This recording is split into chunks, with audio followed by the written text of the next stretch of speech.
Hi అండి. అందరూ ఎలా ఉన్నారు? బాగున్నారా? మేమైతే చాలా చాలా బాగున్నామండి.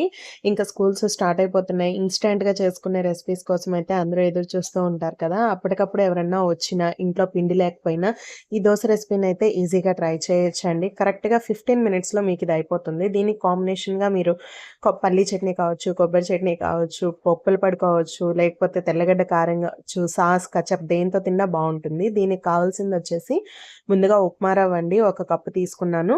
అందులో ఏ కప్పుతో అయితే ఉప్మా రవ్వ తీసుకున్నానో, అదే కప్పుతో కొంచెం పుల్లటి పెరుగైతే బెటరండి. లేదంటే ప్యాకెట్ పెరుగైనా ఓకే.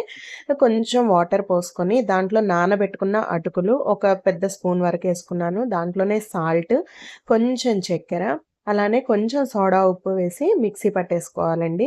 మిక్సీ పట్టేసుకున్న బ్యాటర్‌ని ఒక గిన్నెలోకి తీసుకొని, ఒక 15 మినిట్స్ పక్కన పెట్టుకొని, దోస పెనాన్ని బాగా హీట్ చేసుకోవాలి.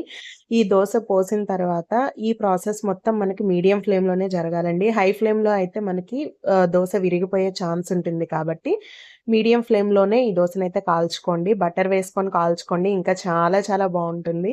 చాలా టేస్టీగా కూడా ఉంటుంది. చూస్తున్నారు కదా! ఎంత గోల్డెన్ బ్రౌన్ కలర్ వచ్చిందో. మీకు ఈ రెసిపీ నచ్చితే ట్రై చేసి ఎలా ఉందో కామెంట్ చేయండి.